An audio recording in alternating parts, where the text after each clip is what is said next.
Hi YouTube, Brian James here once again, and before I get into this video properly, which is about the OM3 by the way, I've had lots of comments about the OM3 and about the video I put out about it a couple of weeks ago, which was put out before I knew what the spec was, so it was purely speculative, and what I'd seen is what my views were. Bear that in mind, because it's important as we go through this. But before we do, don't forget, hit the subscribe button, give me a big thumbs up if you like this video, give me a big thumbs up even if you don't, and hit the bell button, ticking all to get new updates whenever I do it. That really helps more than you can believe, because if you're not a subscriber, then it costs you nothing, but those subscriptions really do open the channel up to more people and lets YouTube get its juices excited. Here's a thought, getting YouTube's juices excited so that more and more people will see these videos. However, while you're down there, if you want to buy me a coffee, buymeacoffee.com/Brian James, or give me a super thanks. That will all help support the channel, and it's all appreciated. Anyway, OM3. As I say, a couple of weeks ago, I did a video on the OM3 just before it was released, and I've had lots and lots of comments on that video, real great amount of comments, and thank you for the comments. They do get read. Some I agree with, some I disagree with, but it's certainly put the cat amongst the pigeons, this camera. It has been, if not a groundbreaking camera, it's been groundbreaking insofar as dividing people's opinions. So let's go down some of those things, and these are my opinions back. They are not facts. I don't claim to be right, I don't claim to be wrong. These are just my opinions on the camera, from what I've seen of it, and on the comments that I've seen below. And price seems to have been the big killer on it for a lot of people. At what, £1,700 for the body alone, or £2,000 if you get it with the 12 to 40 2.8 lens. It is an expensive camera, but at the same time, it's got the innards of an OM1 Mark II, near enough, and I'll come back to that in a second because that's going to come into importance in a moment. But you've got a really high-spec camera. It's not as I described it as being a flagship camera. It's not the flagship. The OM1 Mark II is still the flagship camera, but it's way up there with it. The spec is basically the same. There are a few changes on it, which are lower spec, if you like, but people are complaining about the price of it. I actually think that in comparison to the OM1 Mark II, you're getting an amazing camera in this OM3. It's not a replacement for something, and I'll come back to that again in a second. It is a camera in its own right, and it's fitting a different build to the OM1 Mark II. Now, is it worth the money? Well, I tend to think so. It's a camera which excites me. It's not going to excite everyone, but there again, I'm 63 years old and I have a certain viewpoint, and I also owned and shot extensively with an OM1N, the old film camera, which is meant to emulate to a degree. So for me, there's a nostalgia bit. But I actually think that the price is quite reasonable. Not cheap, but reasonable for what the camera is. And that's an important thing on that. Effectively, it's the new Pen F. We're not going to get a Pen F. OM System basically said this is the replacement for the Pen F, if nothing else, because this one's easy enough to weather seal, and the Pen F design wasn't. So this is going to be what we've got. So if you are a Pen F user, then this is it. So let's have a think about why I'm actually saying that this is a camera which I think is reasonable for me. Well, first of all, it's not a competition to the OM1 Mark II at all. If you were to put it into perspective, this is a new camera stream. This is a whole new stream. And people are saying there's no improvement. There's no improvement. We expected big improvement on the next camera. What are OM System doing? Well, the improvement to get the newer cameras, to me, is going to be on the OM1 Mark III when it comes out, or whatever is designated that, the flagship camera. But this is considerably better than the next one down in the line before this, which was the OM5, which was effectively the camera which has been all the way through, if you like, the range as the 5 model. This is between that. This is nicely snug between the 5 and the 1. So to get this sort of spec in a lower grade camera, I think is really good. It's still a camera of substance. It's still a camera of fantastic ability and fantastic spec. But I wouldn't expect to see new features particularly in this, because if you're going to get the new features, it'll be in the flagship camera. And if you think about it, just because this has come to the market doesn't mean to say it has to have new features. When we see lower models come on, the OM5 taking over from the EM5 Mark III, there was a few new features on that one over the EM5 Mark III.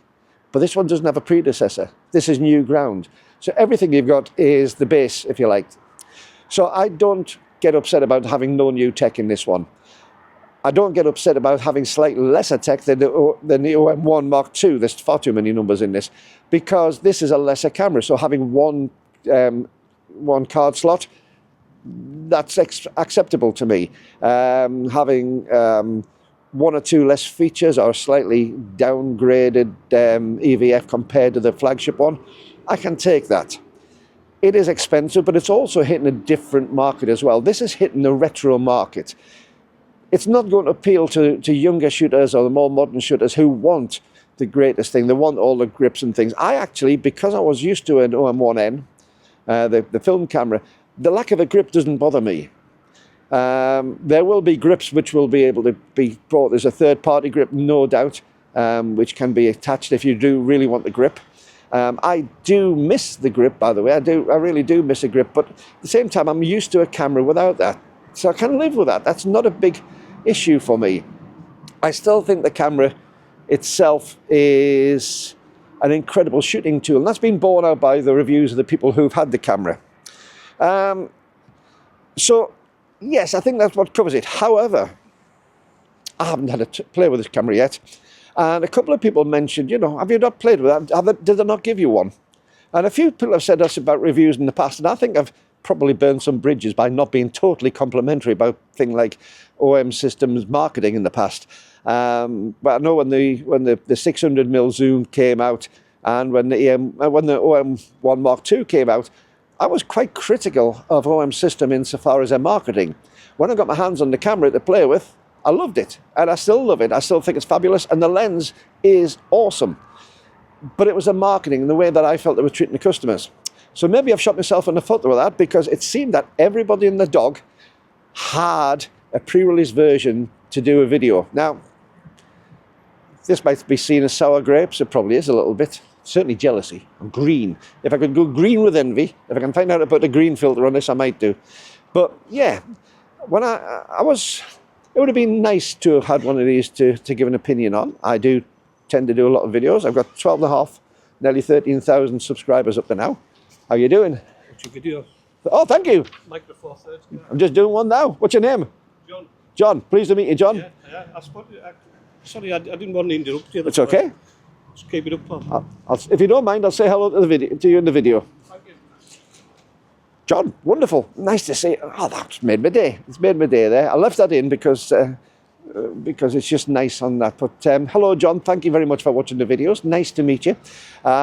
Anyway, back to where it was. Yeah, it seems a little bit sour grapes because, well, everybody else had a copy of this camera to play with, and I didn't. And with 12.5, nearly 13,000 subscribers, I have a reasonable market. But when I did see a couple of people with less than 2,000, 1,500 subscribers having the camera and getting to play with it, I did feel a little bit left out. So if you're watching OM System, yes, I do want to try your cameras in the future. Yes, I do like your product. Yes, I will be complimentary because it seems your marketing this time was fabulous. So, yeah, but it's still sour grapes. I'm still green with envy. Never mind. I'm not going to cry too much about it. Maybe. Finally, oh, this is going to kick me in the teeth again. And since I've just said that, this is going to kick me in the teeth. The new lenses. I was having a chat with a colleague of mine, Jerry, the other day, and he pointed something out which has made me stop and think. We've got three wonderful primes. Three wonderful lenses came out, and I really liked the idea of it because they're now weather sealed primes, but 1.8 primes. Without going silly over the top price wise, we've got some wonderful primes. But one of the things I'm disappointed in is the 17mm 1.8. And I was so keen on this. It's a slightly smaller lens. It's still wonderful because I think that 17mm 1.8, that the previous version, is awesome. But you've taken the clutch off. You've taken the manual sliding clutch off.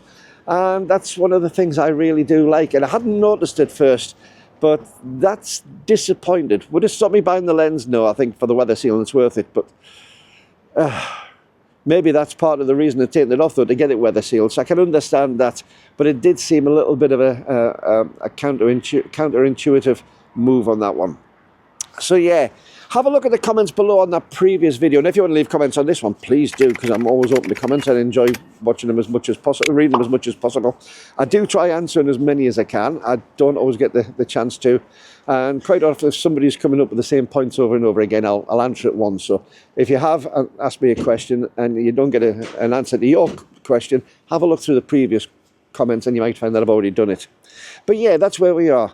Again, I've been asked, would I buy an OM3? And sorry about this, cars in the car park here pulling away. Would I buy an OM3? Again, it comes back to this thing, do I need a better camera? I don't. I still enjoy using my EM1 Mark 1 and Mark 2, my G9 from Lumix. Do I need a better camera? No. Would I buy an OM3 later on, when they come down a bit in price, and maybe a second-hand one? Absolutely. And this brings me on to where the real value is for me about the OM3. It's the looks, it's the form over function. And I don't think it's actually over function. The function is fabulous, as I've said. But it's the form, it's the fact that you've got this wonderful camera, slightly on the large side for what I'd like, because I'd love to have had one the same size as my OM1N, but that was particularly small. You're not going to manage that easily. That's about the same size as an EM10. But basically, it's the form, it's that retro, it's that memory-inducing thing.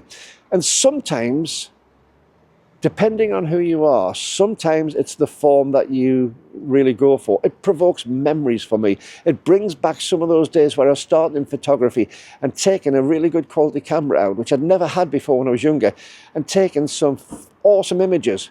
Not fabulous looking images, but awesome images because they got me interested and excited.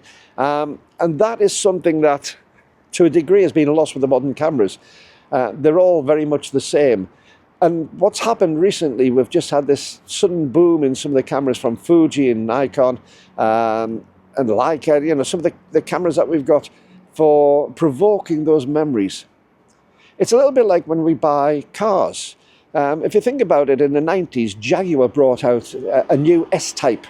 It was a modern car, it had all the modern internals, but it was styled to look like a 1960s Mark II or a 1960s S-Type as well, actually, because it was the S-Type out in the 60s, which was very similar in design to the Mark II. But it had the modern internals of a 1990s car. It had the modern engine, it had modern running gear, but it provoked that style of the 1960s Mark II. And I loved it. I loved that car insofar as what it's represented. And I think this camera, for me, the important thing is the thought provocation. It's taken me back to somewhere where I was younger and take me back to a time where I enjoyed my photography. And I'm sure that if I had an OM3, I would be going out and enjoying taking those photographs with that. Enjoying the fact that I had something which was thought-provoking in my hands, which took me back a little bit to my youth. As I'm getting older, I'm finding that I'm grasping to what I've had more and more. I have a lot less days ahead of me than I have behind me. And sometimes those little memories, they're the important things. So yes, maybe form over function, although the function's great, but I don't care. And for that, gets back to the original question, is it worth the price? And I think, yes, it is worth the price for me. Let me know in the comments below. I really would like to know what you think about it. As I say, I got a lot of comments last time, but, you know, tell me, especially if you are a user like me, who it's the memories it provokes. Let me know if this does provoke something of a memory for you as a photographer, and let me know if it provokes an earlier time. I know it's certainly the case for a lot of the Fuji users and the Nikon users. I think it's the same thing for this. It's a good camera. It's not the best camera. I think some of the reviews are a little bit over the top insofar as saying how brilliant it is, because, you know, they're saying the best camera I've ever used. I think an OM1 Mark II is probably beating it.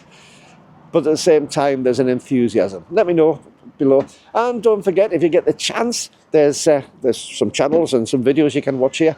And before I go, don't forget, if you would like to become one of my Patreon patrons, like these wonderful people, then please look in the link below. Till next time, bye-bye.